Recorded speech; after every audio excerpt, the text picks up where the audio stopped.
Welcome, Off-Season After Dark fans. Glad to have you here. I apologize for no show last week. I initially was going to have a Wisconsin episode, but Matt and I both got sick, so now we're here today for episode 32 with Vinny Hardy from BleavInKentucky. We're hitting another one of our SEC brother schools who, we haven't had a guest on before, and happy to, dive into the Wildcats and the momentous offseason they've had. You've seen a lot of changes and a lot of positive stuff. So, Vinny, thanks for being here. Appreciate having you. Hey, Mike, glad to be here. Appreciate you having me on, man. This is cool. Absolutely. So, tell the guests a little bit where they can find you online, what got you into Kentucky sports, and how long you've been doing this for. My name is Vinny Hardy. Born and raised in Kentucky. Live outside of Knoxville now, but there's nothing orange about me. But way back, I don't know, 2014, 2015, I was the guy that would, you call into the different call-in shows and, you like that kind of thing. So living in Knoxville, I would still call in to them and, especially when they would play Kentucky and go back and forth and that whole thing. So when podcasting became a thing, and then like iHeartRadio, and you could actually listen to sports shows about Kentucky, even though you're living out of the state. Like, oh, cool. Because, at that time, I knew more about Tennessee than I did Kentucky because that's all I heard all day. It was just about back then. It was so much about exposure and where you lived. Yeah, it was local Knoxville sports, Jim Rome from 12 to 3, back to local Knoxville sports, Yeah.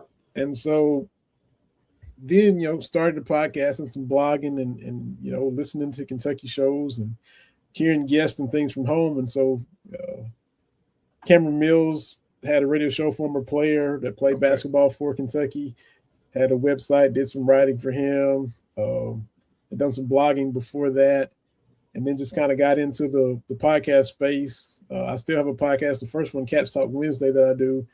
Started Believe in Kentucky, got on with the Believe Network about 6 years ago and hosted that one. And you can see there at Believe in Kentucky on Twitter, BLEAV.com. And Cole Park is a young fellow, just finished journalism school at UK. He covers Kentucky for the Cats Pause.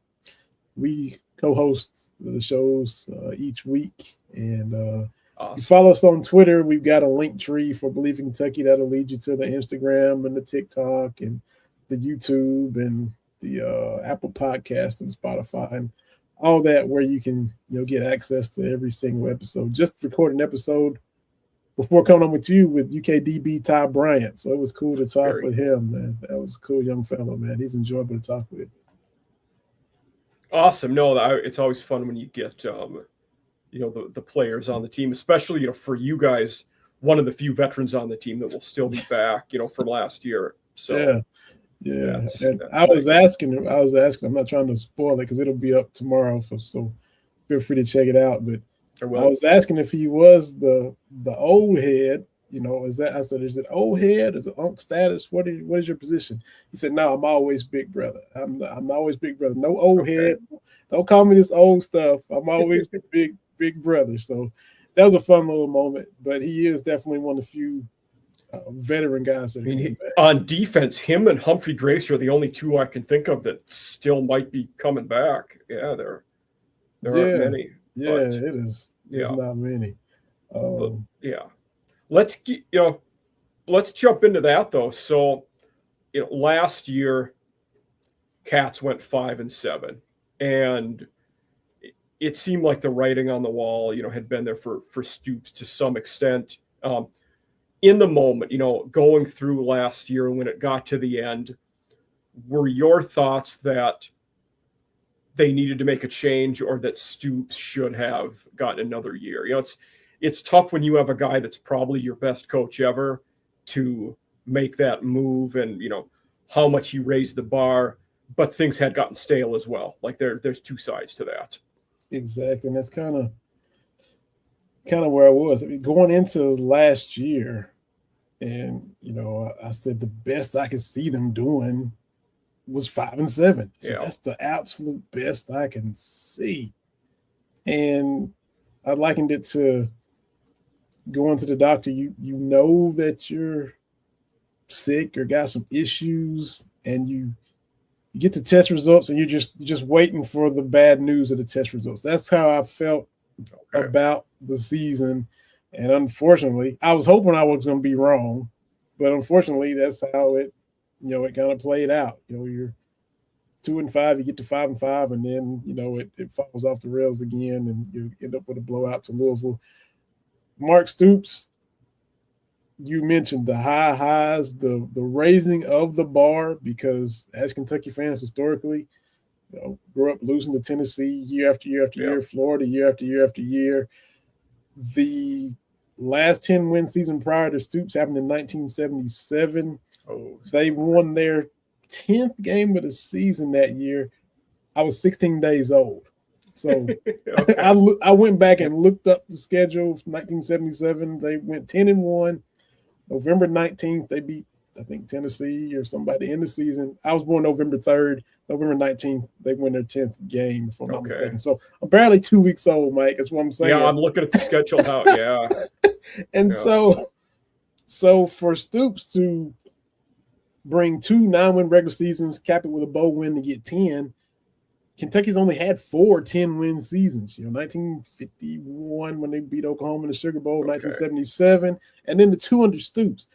So to finally see that in my lifetime, to flip on your Fine Bomb or College Football Live, and they're talking about Kentucky respectfully and mentioning them in the big boy conversation, that's cool to see. And Stoops brought that. Rich Brooks to a point with some 7-5, 8-5 seasons, and then Stoop even more so. But then for it to kind of get up there, and then you saw the fall and the struggles and the constant offensive side, coordinators shuffling throughout the entire tenure. Never could really develop a quarterback on your own. It was always in the portal and trying to have to patch it in, and that kind of led to the undoing. So it had gotten stale. I know I'm rambling.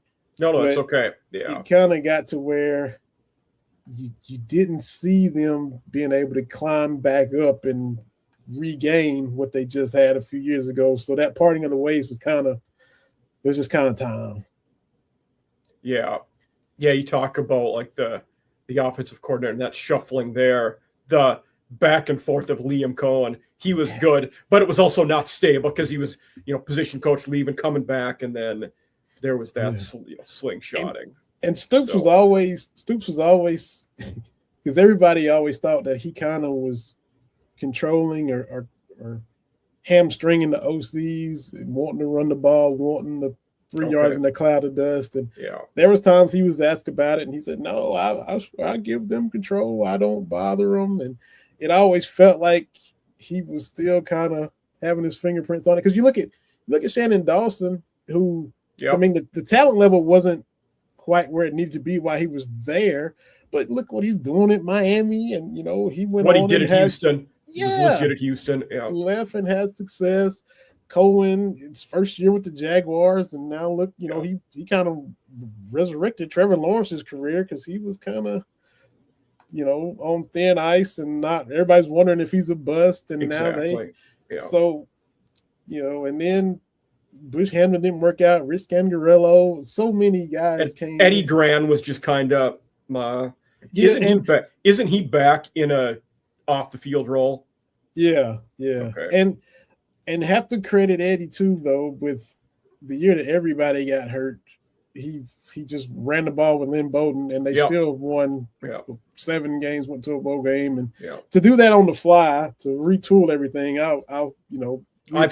I've said multiple times to people, Mark Stoops going to a bowl game with Lynn Bowden at QB is one of the most impressive coaching jobs I've ever seen. And then won it. Let him throw a pass to win it at the end against Virginia Tech. Unbelievable. And Bowden was a hair away from getting kicked out of the game. They had that fight before the game. That's right. Yeah. It was just inside or outside that 90-minute pregame rule, or else who knows what they would have done if he's kicked out before the game starts. Oh God, I can't even imagine who would have. Shudder to think about that, man. Yeah. Because even getting down to him at that point, you were you were near the bottom of the barrel QB. Absolutely. Oh, Yeah. for sure. For sure. And everybody knew it was Lynn Bowden, and they still couldn't stop it. The offensive line was still in the big blue wall. You still had it rolling. It was still, had been built up and had that reputation and was doing great things. And so that was a fun stretch, man. It was. So I remember I went to the game that year where they played at South Carolina, and that was before Bowden came in. That was the one game where Sawyer Smith started, and you knew he wasn't going to be the guy. Yes. Yeah. Yes. Like you watch it, it's like, oh, they are not going to win games if this dude is at QB. And sure enough, they made the change and it worked out. Yeah. I think they put Lynn in at the end. And Sawyer Smith or Sawyer Sutton? I forget. Smith. Yeah, Smith. Yeah. First time. Yeah. And they started mounting a few. It was too little too late when they put him in at the end, and they got a drive and like a garbage touchdown or something, and they were like, oh, maybe we have something. And then you saw the rest of the season what it became for them. Yep. No, you're right about that. Yeah. But I mean, O-line wise, they were. Logan Stenberg was pretty good, and they had some decent O-linemen in that group. Mm-hmm. Yeah. But so we did get off on a tangent there, but I always like that. So it agreed, it was probably time to move on from Stoops. Yeah. And then when that happened, it seemed like you guys had one of the quicker and more efficient searches in the country, that you had identified Will Stein and knew he was going to be the guy. Yeah. It seemed like that moved pretty quick. It did. The talk was him or Heartline of Ohio State. Both kind of had some ties to Kentucky. Yeah.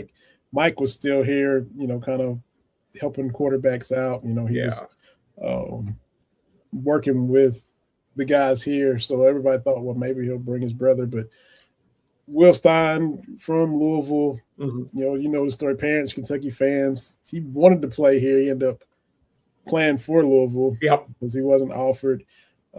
So it's happened, moved very quickly. He's young. He's confident. He's come from Oregon. We saw UTSA. Yeah. Offensively, it's going to be a complete change as far as what we've been used to under Stoops.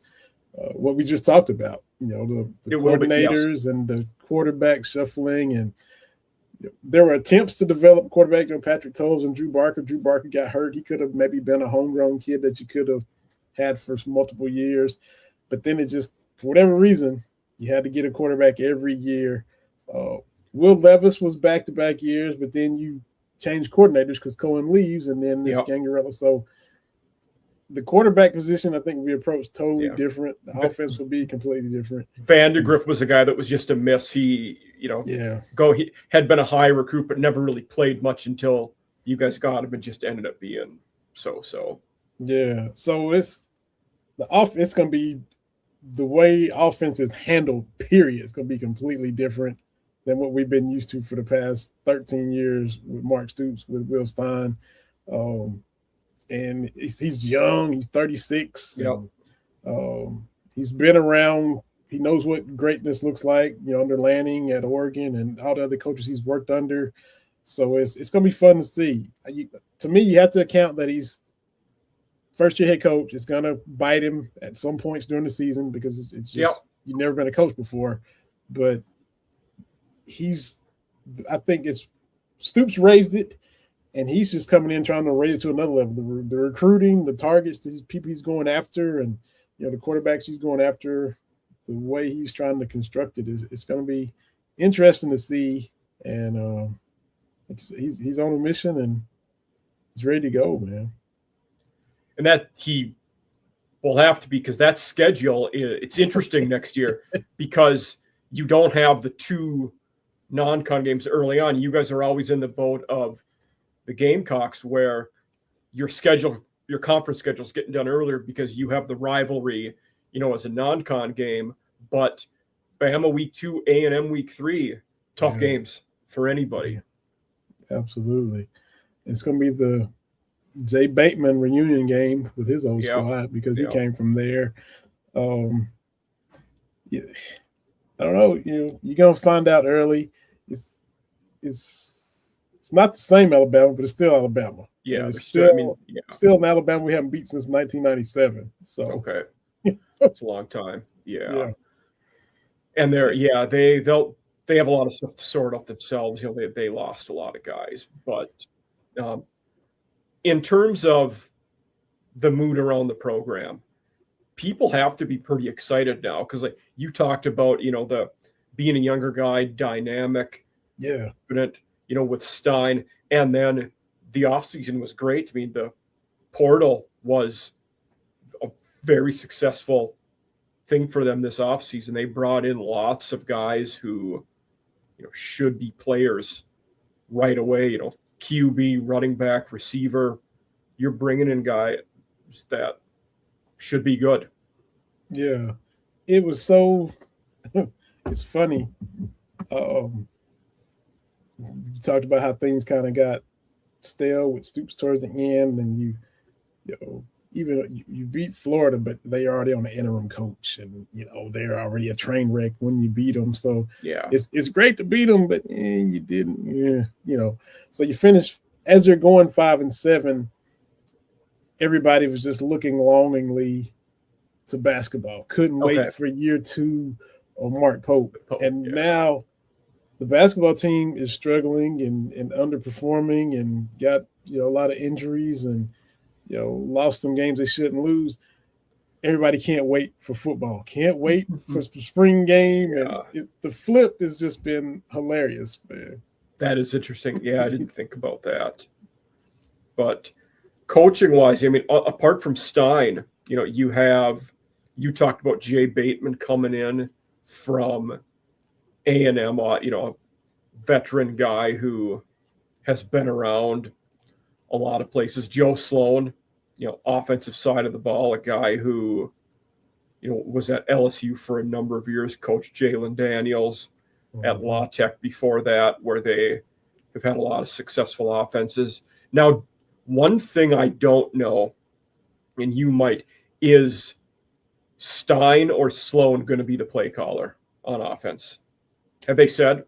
I think he had said that Sloan was. Okay. He wasn't going to try to split his focus. Makes sense. As the head coach. You know, he want to bring in a guy that he trusts. Still going to have input, but, you know, he was kind of going to let Joe have that. Presser. Yeah. Makes sense. You know, especially as a first-year head coach. Yeah. I can see where it would be tough to stop doing that, but also there's a lot on your plate. You know, you have to be the true CEO and monitor everything that's going on. So that's probably right. But I mean, some of the other coaches they brought in, you know, Alan Brown at, with the D-backs was at Cal last year, Florida before that. He was a guy who I like that hire. And then Cutter left, which on the O-line, been with Stein for multiple stops at Oregon and UTSA. And then Price, the receivers coach, was at UTSA before with Stein, stayed there with Jeff Traylor. Yeah. And then Washington was the last guy, the edges, outside linebackers. So Ohio State, UCLA, you know, impressive coach. So they certainly have some coaches who very impressive track records. Yeah, for sure. And I think no matter what field you're in, everybody maybe wants to look down on youth. You know, the older people want to look down. Leftwich is 26 years old, so that has been a talking point. You know, because this guy is just so young. He's barely so. And Stein doesn't care. I think he was asked about it, and he's like, "What?" I'm sure he doesn't. Yeah, and the same thing. So I'm sure Leftwich doesn't either. And you know, get in there and coach and show what you can do. Everybody's going to forget that hey, you're 26 years old. Yeah. But I mean, there's nothing else to talk about because there haven't been any games. But exactly. So it's he's the coach is 36 and it's the O-line coach is 26. Oh my God, that's kind of. They've certainly been winning the offseason, though. I'll give them that. Yeah, it's excitement is really building. You know that, and this will be the first time they have kind of a real spring game. It's April the 18th. They just announced the date.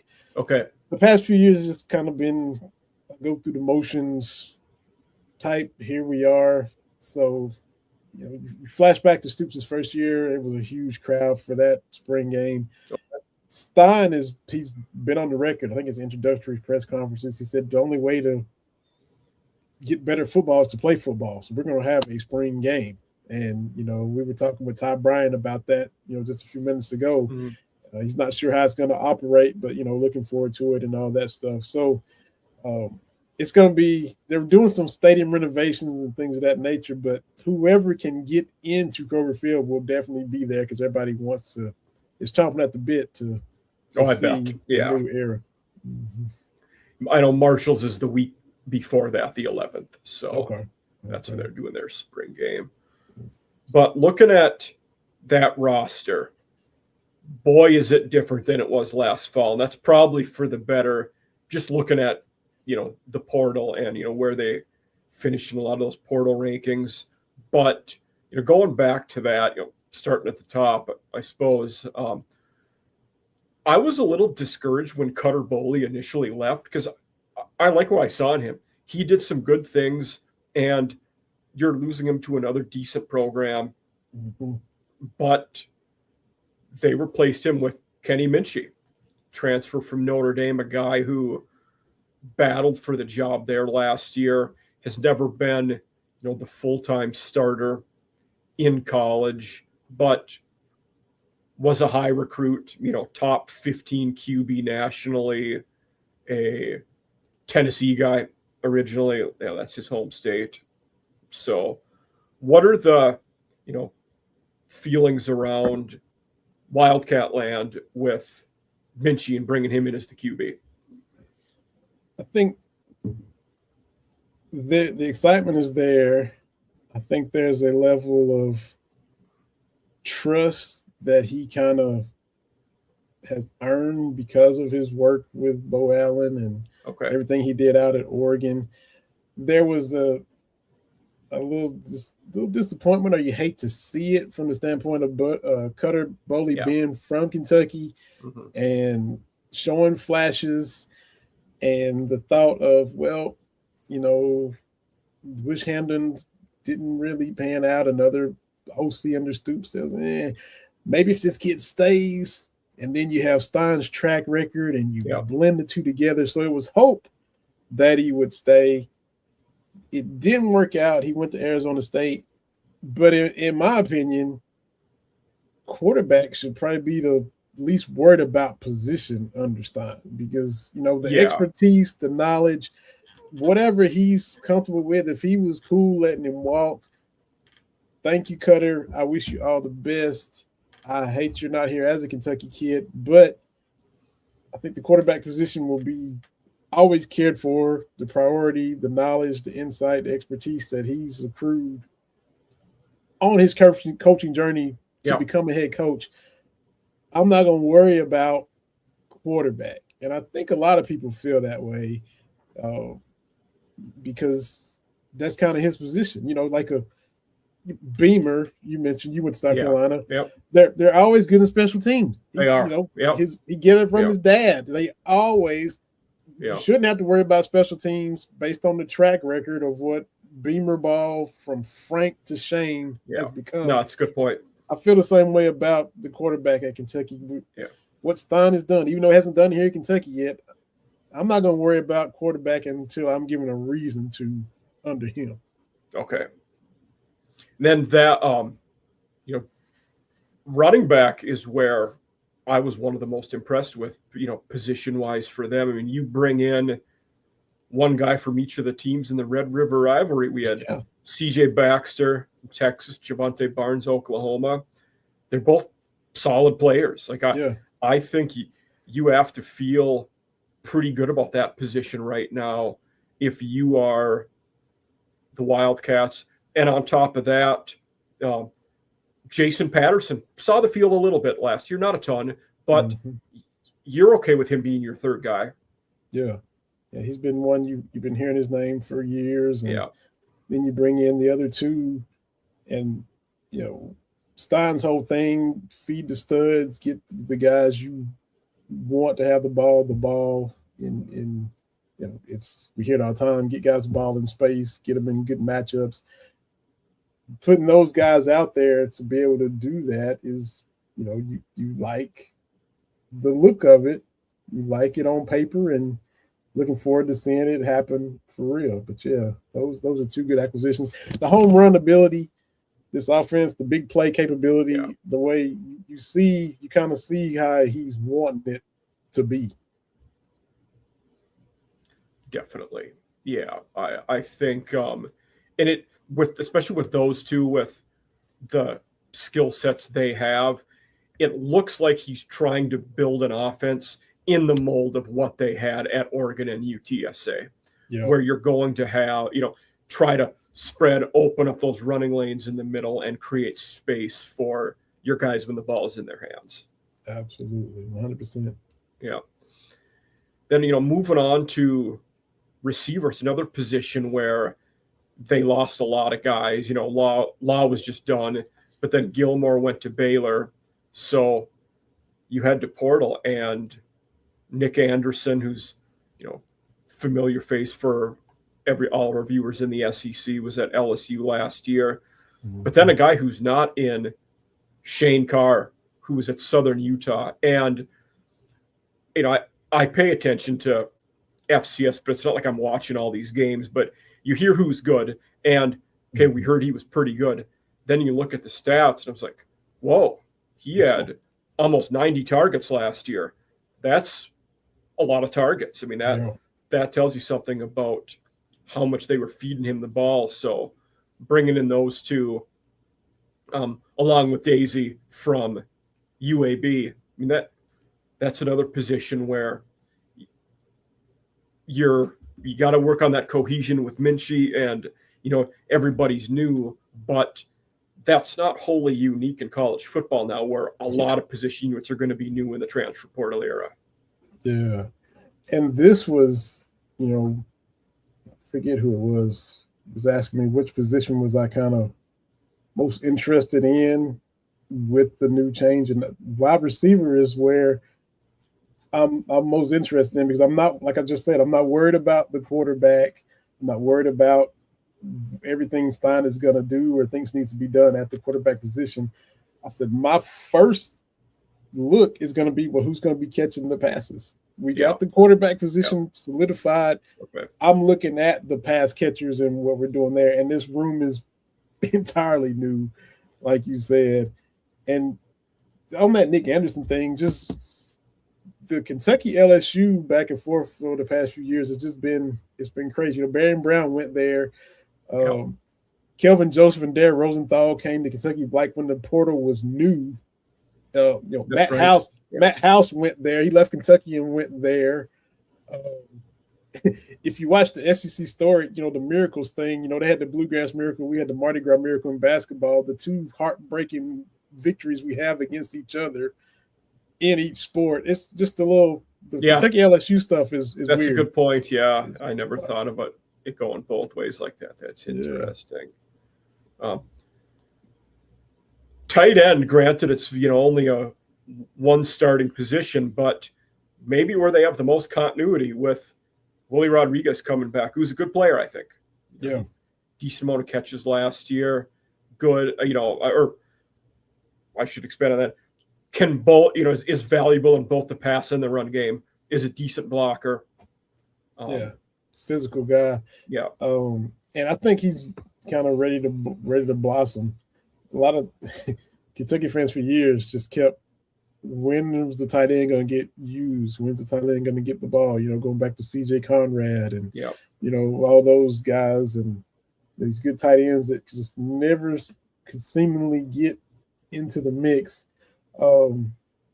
It's cool. Willie, I think, has a lot of potential, like you said.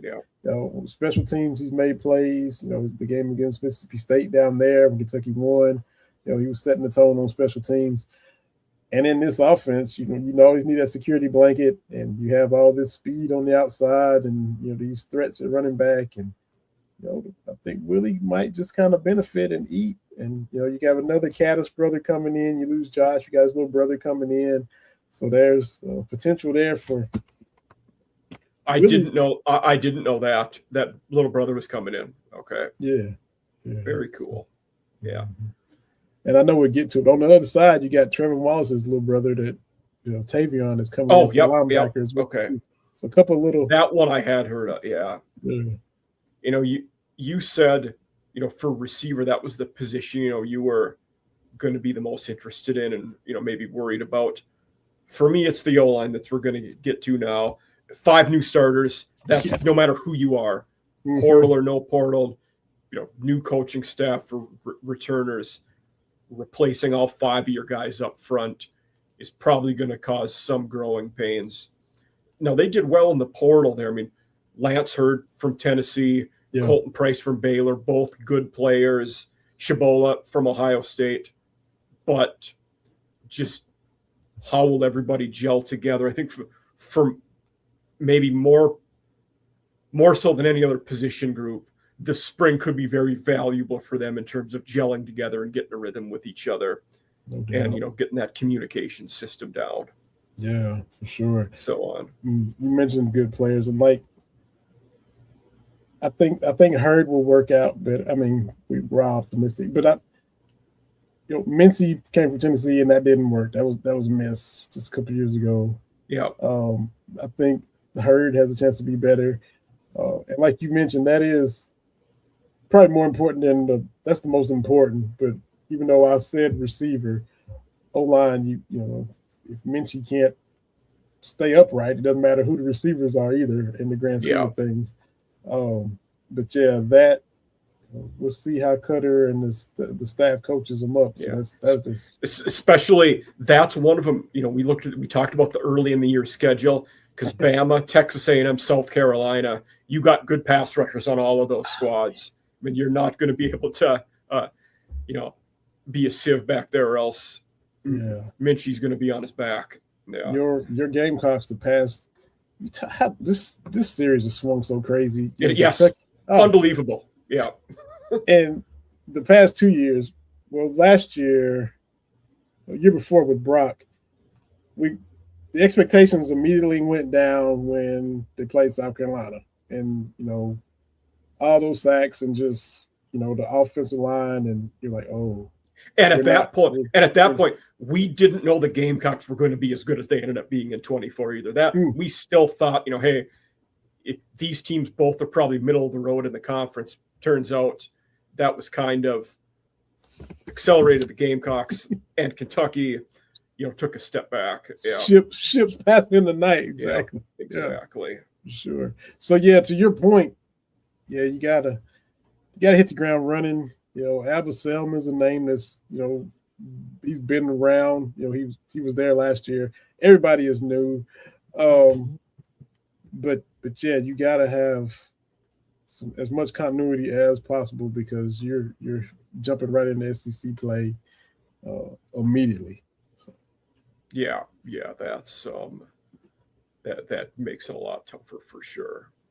Then on the defensive side of the ball, we talked about McKees, Humphrey, Grace coming back, but I thought it was interesting there because at QB, receiver, running back, you're getting transfers from big name schools who were big recruits that, were in position battles, didn't quite work out. Mm-hmm. D-line were kind of the inverse, where you're getting Wiseman from South Alabama, Antonio Berry, Harkless from Purdue, Tyler Thomas, another South Alabama guys that have produced and played a lot, but at schools that are not the Power Four. So different model, but clearly that model has worked for Kurt Signetti's one guy to say there, who targeting production at a lower level versus potential in guys at higher level schools that haven't played yet. Yeah, and for Kentucky to, when you see the bigger name guys come in, you always get your hopes up and like, oh, cool, they left such and such to come here, and it's been a mixed bag. Jacquez Jones from Ole Miss at linebacker, and I mentioned the guys from LSU earlier, and there's been times where it hasn't worked out. So if you go to a smaller school where a guy is balled out and is ready to take that next step, that can be beneficial too. It just depends. There's no exact science. It's just like the draft at the NFL. There's no tried and true way to do it, but you just got to do your homework and see if it fits your system and see if it all matches up. And one guy I thought would work better for them that didn't was Gavin Wimsatt. I thought he would do better. He just did, and being an in-state guy, it made a lot of sense him coming back from Rutgers. But so hopefully Harkles is better. He's from Lexington, so he's coming back home as well. So hopefully it goes better for him than did. Gavin, just the completing of the passes, the completion percentage was always low. And it just, big strong kid, and he might, in hindsight, maybe he just wasn't a P4 player because he went to Jacksonville State, which was a perfect system for his skill set. And even there, he ended up getting beat out at the end of the year by Creel, a younger guy. So, just one of those things. But, D-line, new group there. Linebacker, you had mentioned Tavion Wallace, I believe, coming over from Arkansas, big pickup for them. And then Bo Barnes from Texas, two SEC guys.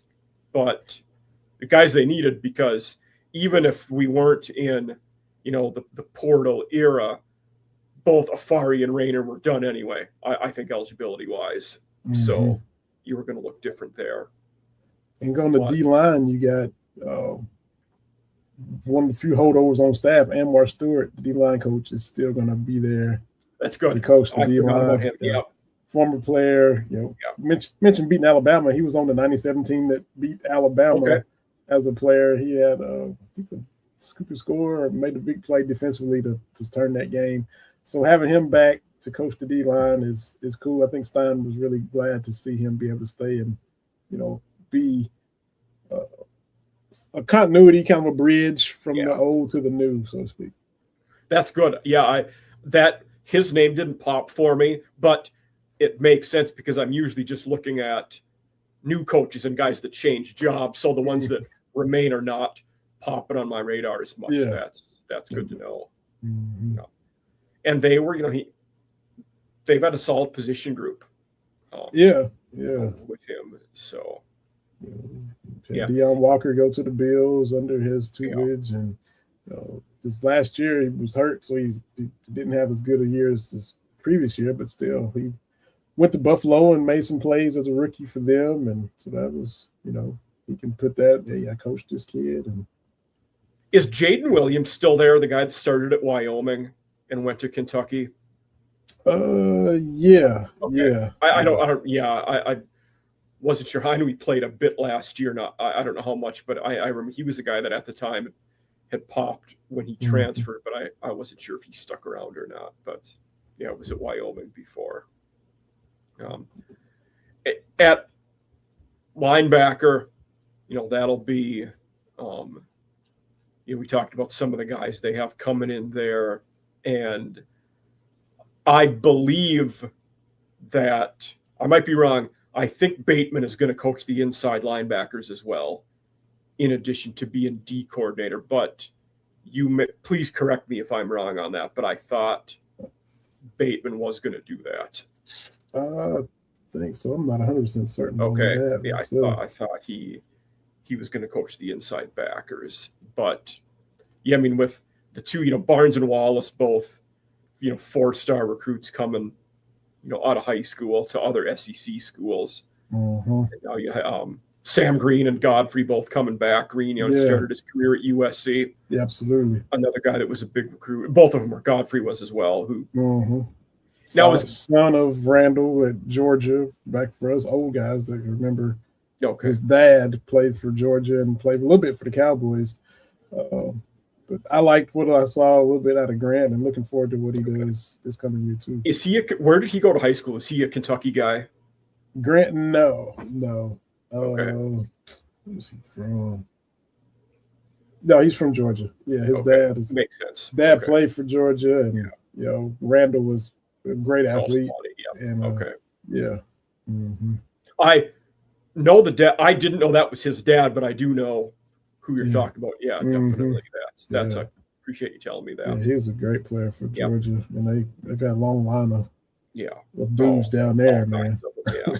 Looking at that position though, that linebacker, for not having a ton of guys who've played college ball, that group looks pretty solid to me in just looking at them on paper.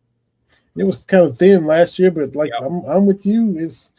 It looks, the start of spring practice and some, start of where it is now.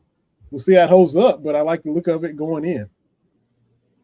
Okay. Yeah. No, I think so. Yeah, it's and depth wise, that you have some returners who will be the depth guys, which can be good because the system, if depending on how much the system's changing or not. You talked a little bit about the D-backs before, and so that's another one. I'm looking at the depth chart I'm looking at, gives them an A+ for depth at defensive back. So I won't spoil too much of your Ty Bryant episode, but you brought in multiple guys from P4 schools, Aaron Gates and Jordan Castell, both from Florida, and then Jesse Anderson from Pitt, who were guys that good chance they'll see the field right away. Who else at D-back are some people we should look at? That could be guys. I still like Teron Nichols. I mean, he's been there. If I think back to the game Kentucky won at Ole Miss year before last, and they threw him out there as a true freshman, and kind of sink or swim moment. He was able to hold his own and make some plays. He's experienced now. I still think that's a guy that you can still get some good things from. I do believe. Mr. Addison as well. No, okay, yep. Addison was I recall him. Yeah.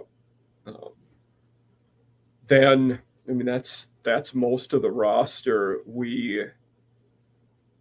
Kicker wise, they return, and then punter. I honestly have zero idea who the punter will be, or if they're one of the schools who is perpetually playing the Pro Kick Australia cycle, which is not a bad way to do things in the way we are now.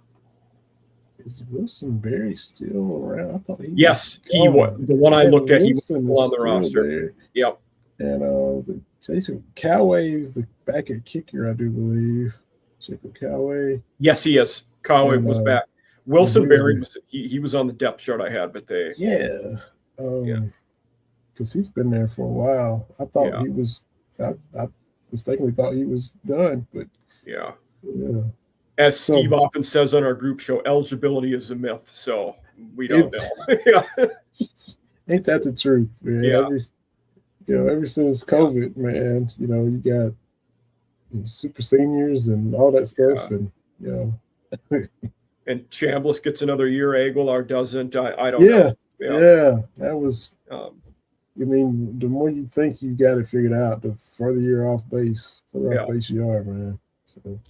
Yeah, going through it in Knoxville about that, and oh, I'm sure they are. Should we talk about quarterbacks of the SEC or the preseason power rankings? I'll let you pick, Vinny. Maybe power rankings. I'm good either way. Whatever you want to go, man. Okay, let's we'll look at power. So this is took this off of Twitter X, not my original one, but I think they're doing the Big Blue Nation a little dirty on this one. I'm not just saying that because you're here, but I wouldn't have them last. For me, it'd be tough not to put Arkansas at last. I wasn't inspired by their hire. They were awful on defense last year. For the second year in a row, they lost most of their roster. And for me, it's tough to see Arkansas turn it around much in year one of Ryan Silverfield. I agree with all that. I don't know if they just flipped the coin between Kentucky and Arkansas because they were like, well, Kentucky was awful on offense, and the new coach and Will Stein, unproven, and you can kind of lay the same stuff out for both. You can. Maybe That's fair. Yeah. Maybe, and I'm a Kentucky guy, but I can see why they would do that. And if you think about last season, and I mean, look, Stoops is gone and it's a coaching change, but we were battling out. Cole and I on BleavInKentucky would talk about, who's the worst team in the league? Is it us? Is it Arkansas? How does it, because we know we were in contention for that. Yeah. Heck, my Gamecocks only won one conference game too. But so. who they get that all against? Yeah, fair. Yeah. That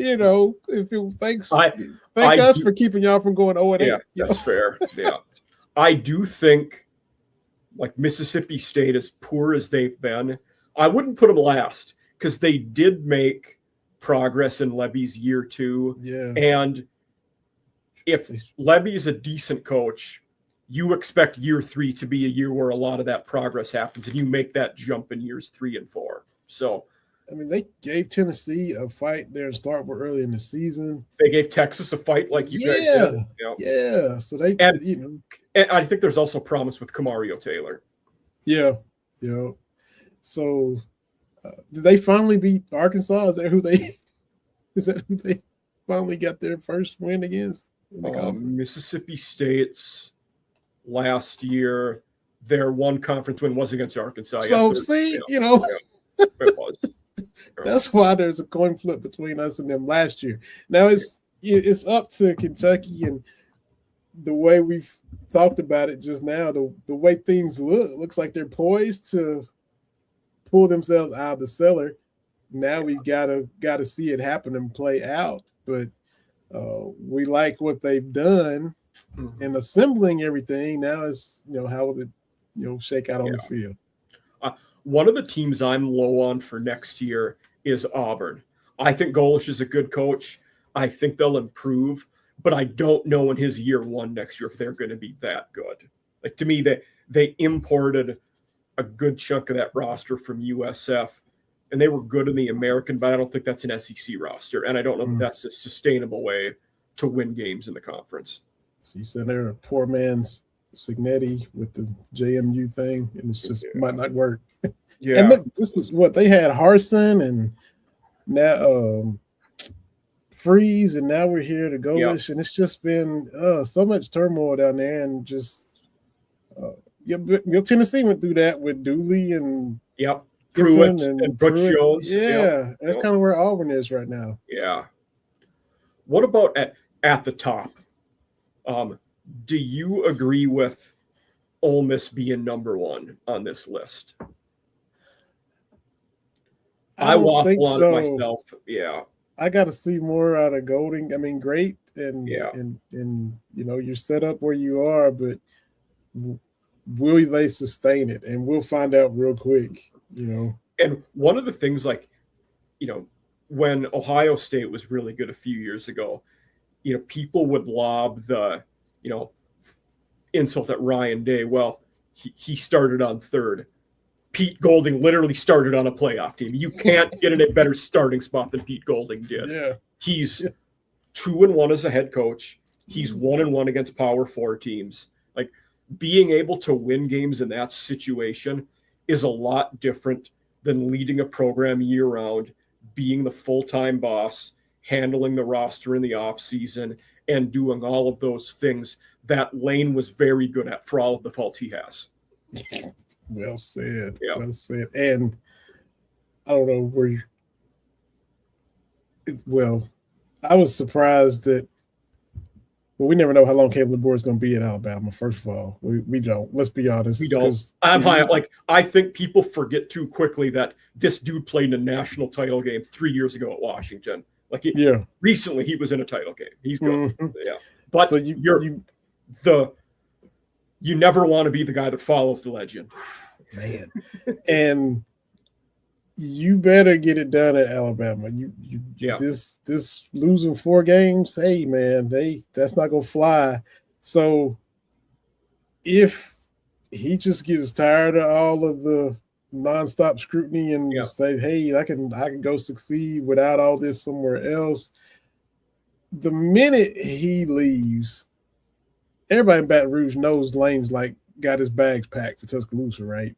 I mean, the way I understand, there are some people at Bama in power positions that don't want that to happen.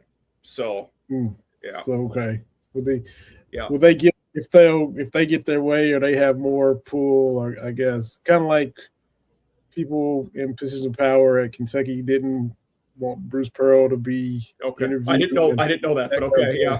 Yeah, so that kind of thing, because Kentucky basketball, Alabama football at the same level of, so okay, but if Lane had his way, I mean, I thought if DeBoer had gotten fired last year, I thought he might not even coach at LSU. He might just go ahead and leave for Tuscaloosa last year. But the one I'll be curious about, say, if and when DeBoer takes another job, how much of a push does Alabama put on D'Amico Ryans to try to get him from the Texans?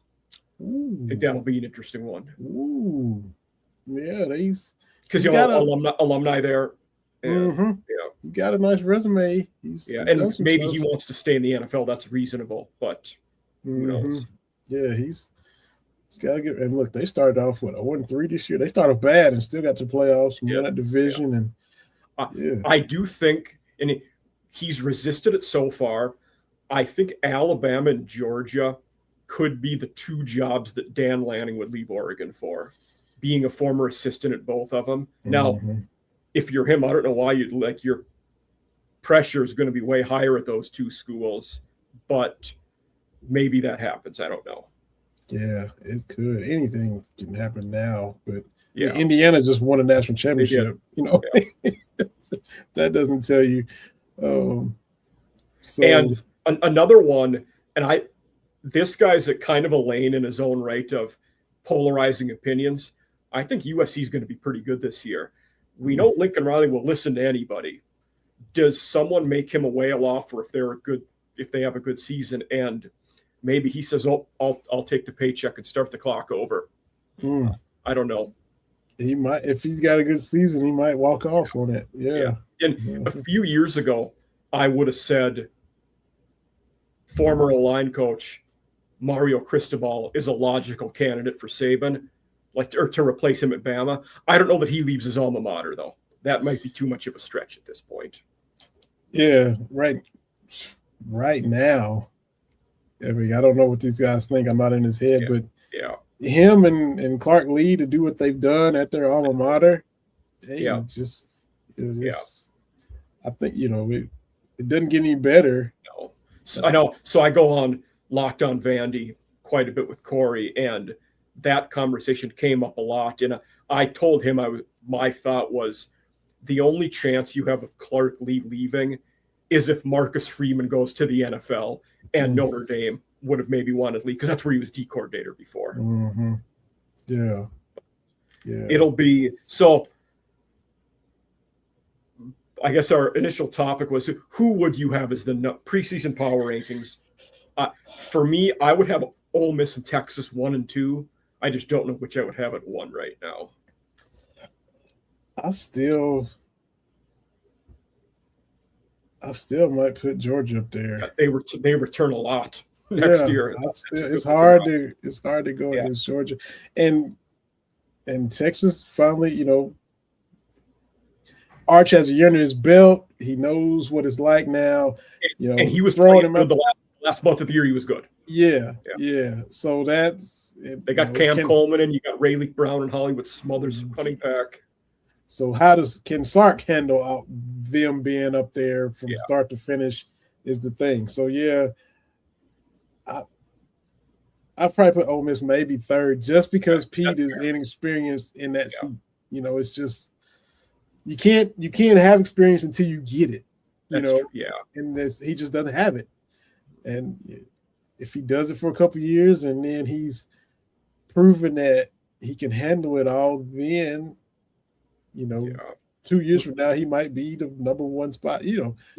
Well, we'd have the same top 3, just different orders. And even though that list had Oklahoma 3, A&M 5, I might put A&M 4 and Oklahoma 5. I think A&M is going to be pretty good again. I think Elko, like he did at Duke, you built a good foundation through the trenches, so I don't see a big drop off from them.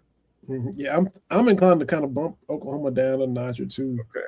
As well, I'm with you there, and A&M, we're what they sleeping on them. What 11-1? Yeah. And I feel like I'm sleeping on them. I do. And no disrespect. I feel like I'm kind of overlooking them. They're just in the weeds, even though they had such a great year. Yeah, and with them, I don't know, and it shouldn't matter, but they've started way better than they finished the last 2 years. You know, you've lost the last game to Texas both years, but then they threw up a dud against Miami in the playoffs. The offense couldn't get going. Mm-hmm. And, you know, last year, they lose 3 of their last 4, something like that. So, yeah. But I think they're going to be good, and that roster has talent on it. Yeah, sure does. So here, look, we're got a couple minutes left. I'm going to ask you 2 questions that I ask all the viewers. In the SEC, going into next year, what head coach is on the hottest seat, do you think?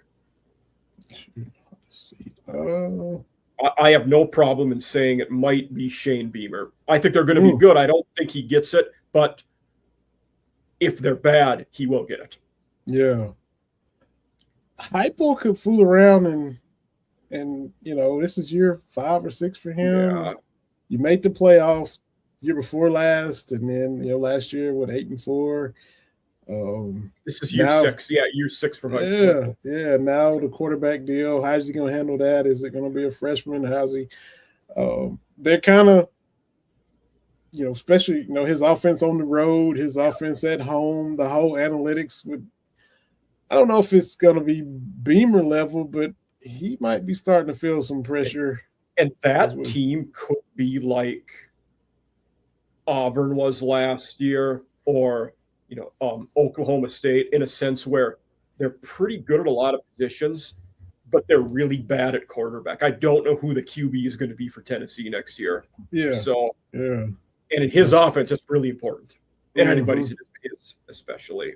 It might not get to Beamer. I might be stretching it, but I'm sure he's going to feel pressure. There's no way he's not going to feel pressure at Tennessee.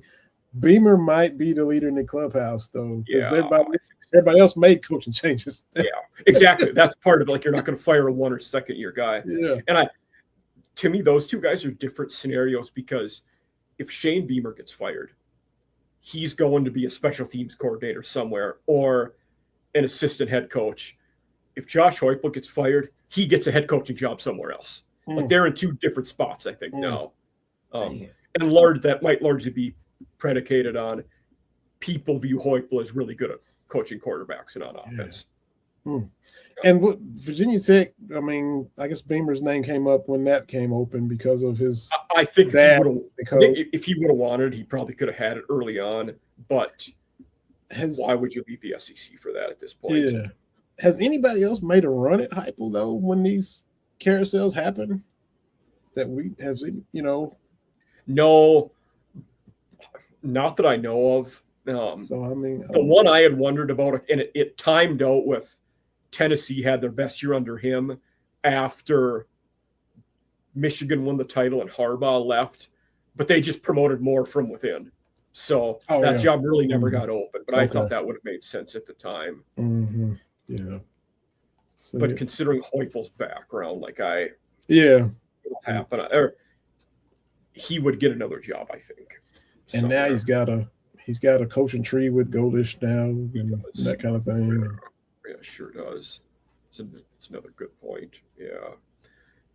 And then so that's the hot seat one. The second question I always ask, and makes people think a little bit more: what coach in the SEC do you think is the most likely to get a better job or to leave for a different job? It's tough because with the G5 conferences and smaller schools, it makes sense. Where with SEC and Big Ten, when I ask it, well, there aren't a lot of better jobs because of the nature of those 2 conferences being better than everybody else. So it's tougher to think. My answer is probably Eli Drinkwitz because of how solid he is. And I think it would, I don't think it's a stretch that he would get a blue blood or a better job at some point. But curious who you would say for this one. A better, wow. Yeah. Like what coach might profile as someone who would get, a blue blood or a better job if they have success. He might be the only candidate. Like, yeah, he's been there. But I've asked this one to other people, and a few have agreed with me. Some have said, along the lines of what you mentioned before, being a Midwest guy, they said they could see DeBoer taking a Big Ten job, or someone said Sark going to the NFL. Which it's not exactly what I said, but it's like, oh, okay, leaving for a different job. Yeah, that's fair. Because everybody else is already at a blue blood. I mean, Venables is at a blue blood. Sark is at a blue blood. The other one is at a blue blood. So, the other one, similar to Clark Lee. Clark Lee could be an answer for this too, I think. But I think Clark Lee and Mike Elko would both be potential Notre Dame candidates if Marcus Freeman would leave, because they were both D coordinators there. So either of them, maybe. I don't know. It's an interesting one to think about. I guess by default, I got to go with Drink. Okay. Because didn't they just extend him last year before? Yeah. Which doesn't matter. It doesn't mean anything. If he wants to go, he's gone. But as far as going, because Missouri's not a blue blood, and as far as going somewhere that is a blue blood, I'd have to agree with you and go. And we'd heard his name so much. This year was Florida, Auburn, Penn State. We heard his name all over the place. Yeah, sure it is. And Penn State, the first one to be open, was the last one to close. Yes, crazy. It was crazy. Yeah, but Vinny, we've reached the end of our hour together. But I want to thank you for coming on the show. It was a great episode. For all of you viewers out there, you saw the ticker going for most of the show, and then putting it down here. You can follow Vinny at these different sites: BleavInKentucky, at Vinny Hardy. Then what was the other? You said you did another show, Vinny. I didn't take that one in here. Yeah, Cats Talk Wednesday, at Cats Talk WED on Twitter. The first podcast I started, kept it going, and hosted with Terry Brown every Wednesday evening, about 6:30 to 8. Awesome. And that's what doing that was able to apply and get with Believe and do Believe in Kentucky, and been going with both of them ever since. But that's how I kind of started and was able to get into Believe and other things and all the other fun stuff. Been privileged to do, man. It's cool. Awesome. That's great to hear. Yeah. So just want to say thank you for being here, and everybody out there watching.